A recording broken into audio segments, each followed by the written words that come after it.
Hello viewer, welcome to the EHS advert. जैसे कि आप लोग देख पा रहे हैं, आज जो टॉपिक है इफेक्ट ऑफ एक्सीडेंट, अर्थात एक्सीडेंट की वजह से हम लोगों के ऊपर क्या क्या इफेक्ट पड़ता है। ठीक है, जानिए फुल इन्फॉर्मेशन साथ। तो जानने के लिए चैनल पर बने रहे। ठीक है, चलो आगे बढ़ते हैं। तो पहले आप देखते हैं इफेक्ट ऑफ एक्सीडेंट। ठीक है, तो पहला इफेक्ट किसके ऊपर पड़ता है? वर्कर के ऊपर पड़ता है, जो मजदूर होता है उसके ऊपर पड़ता है। सेकंड जो होता है फैमिली के ऊपर पड़ता है, जो उसका मजदूर का फैमिली है उसके ऊपर भी एक्सीडेंट का इफेक्ट पड़ता है। थर्ड है इंडस्ट्री, वर्कर जिस इंडस्ट्री में काम करते हैं उसके ऊपर भी एक्सीडेंट का इफेक्ट पड़ता है। और फोर्थ जो होता है मैनेजमेंट, जो इंडस्ट्री को जो मैनेज करता है उसको बोलते हैं मैनेजमेंट, जो टीम मिलके करता है उसको बोलते हैं मैनेजमेंट। तो मैनेजमेंट के ऊपर भी एक्सीडेंट का इफेक्ट पड़ता है। ठीक है, तो जो वर्कर, फैमिली, इंडस्ट्री, मैनेजमेंट, तो चार ही जो टॉपिक है एक एक करके डिस्कस करेंगे। ठीक है, चलो आगे बढ़ते हैं। नाउ पहले वर्कर। ठीक है, वर्कर के ऊपर क्या क्या इफेक्ट पड़ेगा एक्सीडेंट का? Number 1, injury to body. अगर वर्कर का एक्सीडेंट होगा तो उसका बॉडी के ऊपर एक चोट लगेगा। ठीक है, दूसरा लॉस ऑफ स्किल।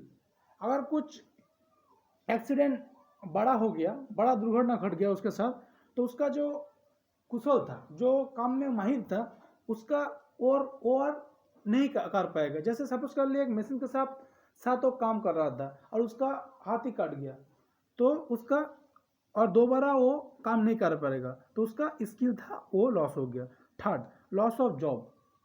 हो सकता है अगर उसके वजह से उसका जॉब भी लॉस हो जाए। ठीक है, और फोर्थ जो होता है लीव ऑफ रिकवरी। अगर मान लीजिए कोई छोटा मोटा एक्शन होता है तो उसको ठीक होने के लिए आपको छुट्टी लेना पड़ेगा, तो होता है लीव। Number 5, financial losses. अगर जिस दिन आप घर में रेस्ट करेंगे वो रिकवर होने के लिए वो चोट को, तो उस दिन आपको पेमेंट नहीं मिलेगा, तो वो फाइनेंशियल लॉस होगा। ठीक है, वर्कर के साथ। नेक्स्ट देते हैं फैमिली के ऊपर क्या असर पड़ेगा। Number 1, loss of earning member. Suppose मान लीजिए आप उस परिवार का अर्निंग मेंबर हैं, तो आपका एक्सीडेंट हो जाएगा, तो आपका क्या होगा? लॉस ऑफ अर्निंग मेंबर हो जाता है। Number 2, hospital related time and money losses. आपका हॉस्पिटल का कुछ तो खर्चा होगा ठीक करने के लिए आपको, तो खर्चा भी होगा और आपको टाइम भी देना होगा हॉस्पिटल में, तो होता है। सेकंड पॉइंट कवर करते हैं। थर्ड जो होता है अटेंशन टू पेशेंट नीड्स। और जो पेशेंट का चाहिए तो उसको लिए अटेंशन देना पड़ेगा। Number 3, feeling of insecure. जब आप देखते हो जो अर्निंग मेंबर है घर का, तो अगर एडमिट है हॉस्पिटल में और कुछ ज़्यादा ही बड़ा एक्सीडेंट हो जाएगा, तो आपका इनसिक्योर फील होगा, जो इसका जॉब चल जाएगा तो हम कैसे जिएंगे। ठीक है, इन फ्यूचर में आप कैसे जी पाएंगे, कैसे हमारा परिवार चलेगा। नंबर 5, अदर फैमिली मेंबर में लॉस वर्किंग आवर्स। सपोज कर लीजिए आपका एक्सीडेंट हो जाता है और तो आपका जो फैमिली मेंबर है और रिलेटिव है, कलीग है, वो सही लोग आपको देखने के लिए आएगा, तो उसकी वजह से उन लोग भी टाइम लॉस होगा। ठीक है, नाउ आते हैं इंडस्ट्री ऊपर क्या क्या असर पड़ते हैं। Number 1, production stoppage. जिस भी वक्त आपका एक्सीडेंट होता है उसी टाइम प्रोडक्शन स्टॉपेज करता है, क्योंकि एक हल्ला हुल्ला सा एक वातावरण तैयार हो जाता है उस एरिया में। ठीक है।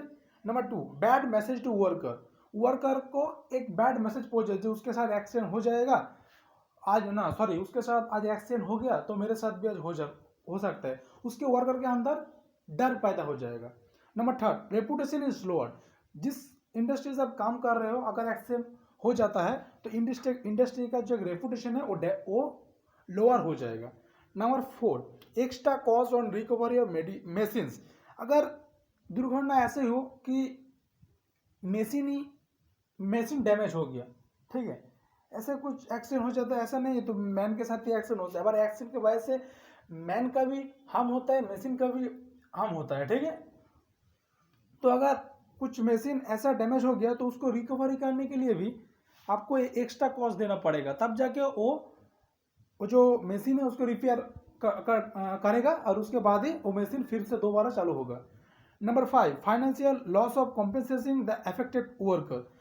कोई भी वर्कर एक्शन हो जाता है तो उसके लिए कंपनी के तरफ से उसको कॉम्पेंसेशन देना पड़ता है, ठीक है। नंबर जो लास्ट में होता है मैनेजमेंट, तो मैनेजमेंट के ऊपर क्या क्या असर पड़ता है एक्शन के बाद देखते हैं। Number 1, time to solve this case. अगर कोई भी इंडस्ट्री में एक एक्शन हो जाता है तो उसका जो मैनेजमेंट है तो उसको टाइम लगता है इस केस को सॉल्व करने के लिए, ठीक है। Number 2, issue related to court, police, hospital and compensation. ये जो एक्शन हुआ है तो इसके लिए कोर्ट, जो पुलिस और हॉस्पिटल और कॉम्पेंसेशन के लिए जो इशू होता है उसके लिए भी एक रिलेटेड कॉस्ट लगता है पुलिस को और कोर्ट को, ठीक है। बहुत सारे इन लोगों के लिए मिलने के लिए, टाइम देने के लिए उसको डिमांड भी रहता है, वो डिमांड पूरा करना पड़ेगा, ठीक है। Number 3, status among computer is affected.